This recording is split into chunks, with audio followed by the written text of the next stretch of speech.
Hi, my name is Atif Kamal. This is another episode of Be Logical. In this episode, I'll show you how to formulate a question which contains a legitimate dichotomy, and then I'll show you which kind of gun, if it could be completely banned, would lead to the greatest reduction of gun murders in the United States. Now first, here is a legitimate dichotomy, an example of a question containing a legitimate dichotomy. Should a person be allowed to carry any gun, or are there some guns which a person should not be allowed to carry? Now this question contains three different elements or concepts of logic. It contains the law of non-contradiction, an element of a disjunctive proposition, and it contains a characteristic of a categorical proposition. Namely quantity, universal and particular quantity. In terms of the law of non-contradiction, it cannot be both true that a person should be allowed to carry any gun, and there are also some guns which that same person should not be allowed to carry. Okay? Both of those cannot be true or false at the same time. That's how it contains the law of non-contradiction. It contains a disjunction in the sense that you have more than one possibility that you're considering, and they're separated by or to indicate that you have one of them being a possibility. And then you have a universal and a particular quantity. You have a universal quantity in terms of whether a person should be allowed to carry any gun. Any would indicate a universal quantity. And then you have some guns which a person should not be allowed to carry. So some would indicate a particular quantity, and that's how it contains those elements. Now, if I were to answer this question, I would be inclined to say that there are some guns which a person should not be allowed to carry, and then the natural question to ask after that is, which kind of gun or guns should a person not be allowed to carry? And to answer that question, I would say, or I would give you a rule to follow to arrive at an answer to that question. And it comes in the form of a conditional proposition. If a particular kind of gun has had a history with murdering the most people, then that kind of gun should be made less accessible, or, if possible, banned. Now, what I'm going to prove to you in this video is that in the United States, handguns have had a history with murdering the most people each year. Okay? And because of that, here's a conditional proposition. If all handguns in the US were banned, then about half of the people who were murdered each year would still be alive. I will prove that as well in this video. Okay, so here's a graph for you. For those of you who do not have the video available because you're listening to the audio form, I'll try to give you sufficient details on what content this graph has. So it goes from the year 1976 to 2004, and no matter which year you pick, handguns always result in the greatest number of murders.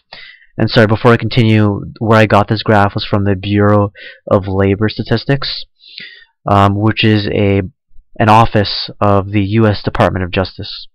Okay, so yeah, sorry, going back, yeah, handguns have led to the greatest number of murders each year from 1976 to the year 2004. The lowest has ever gone is, it seems, like about 8,000. The highest that other guns have ever gotten has been about to like 3,000. Okay, so that's almost 2.5 times that handguns. The number of murders by handguns has been almost 2.5 times that of other guns. Pick any given year, and it's been at least 2.5 times. In some years, more than that. Okay, so that's one example of how handguns have led to the most murders in the US each year. Now this is a chart of the number of murders, and it's organized both by year and the type of guns, or sorry, the type of weapons that were used to murder. I only list some of the chart here, but there were other methods other than guns that were listed. I'm only going to list guns because that's what I'm focusing on. But basically, this chart goes from the year 2006 to the year 2010, and on any given year, the number of murders by handgun is more than the number of murders by rifle, shotgun, other guns, and firearms. It says type not stated. I'm guessing that means unknown. It's more than all of those murders combined. It would be at least, it would be close to about four times for each given year. Also, something to notice on this chart is that for any given year, the number of murders by handgun compared to the total is almost about half for each year. So for the year 2006, the total number of murders was about 15,000. For handguns, it was about 8,000 almost. For the year 2007, there was about 15,000 total murders. By handgun, there was about 7,400. For the year 2008, there was about 14,000 total murders. By handgun, there was about 7,000. For the year 2009, there was about 14,000 murders total. And then by handgun, there was about 6,500. And then for the year 2010, there was about 13,000 total murders. And for handguns, there were about 6,000. So on any given year, there's about handguns accounted for about half of those murders. Okay, and again, that chart is from the FBI. Okay, and then I have another statistic for you. I got this from Simon Rogers. He writes for The Guardian, and he has specifically, he wrote this in the data blog in The Guardian, and I looked at a chart of data that he had, and unfortunately it only had 49 states in there that I counted.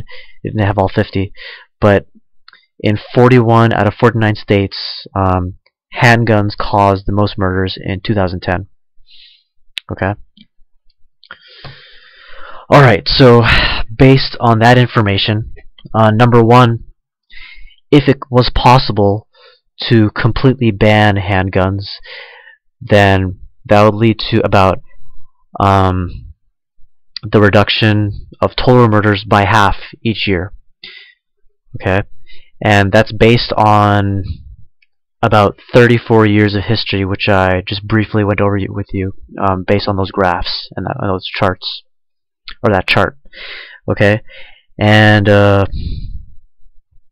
also based on those charts, handguns consistently would lead to the greatest possible reduction of murders between all types of murders, not just guns, but it could also be like by fists or by knife. Like, hands down, getting rid of handguns completely, if that was possible, would lead to the greatest reduction of murders. Okay, here's one more legitimate dichotomy for you. Should everyone not be permitted to use handguns, or should some people be permitted to use them? Okay, again, I would be inclined to say that some people should be permitted to use them. And then again, the natural question you should ask after answering that question is, which kind of people should be permitted to use them? Now, this is my own opinion, and I'm going to admit in advance that I haven't done research in this part, but my inclination would be that only those individuals who have a job which requires the use of a handgun, and number two, those individuals have had high quality training in using a handgun, should be permitted to use handguns. I speculate that if you only had trained individuals with handguns as opposed to everybody, it would lead to much less murders than if everyone had them. I'm not saying that highly trained individuals or professionals in a job which requires handguns would not murder people, but I'm saying that it would at least lead to much less murders if only those individuals, the highly trained individuals or professionals, had them. Okay. Now I'm going to go back to a conditional proposition that I stated to you, which is the first premise of this conditional syllogism I'm about to state to you, which is, if a particular kind of gun has had a history with murdering the most people, then that kind of gun should be made less accessible or if possible, banned. Premise 2, handguns have had a history with murdering the most people, which I proved to you by showing you the graph, the chart, and going over that last statistic regarding those specific states. Conclusion, handguns should be made less accessible. Okay? And that's based on how you would like to, I guess, achieve the greatest reduction of murders possible in the United States each year. Okay, and that is it for this episode. Alright, thank you.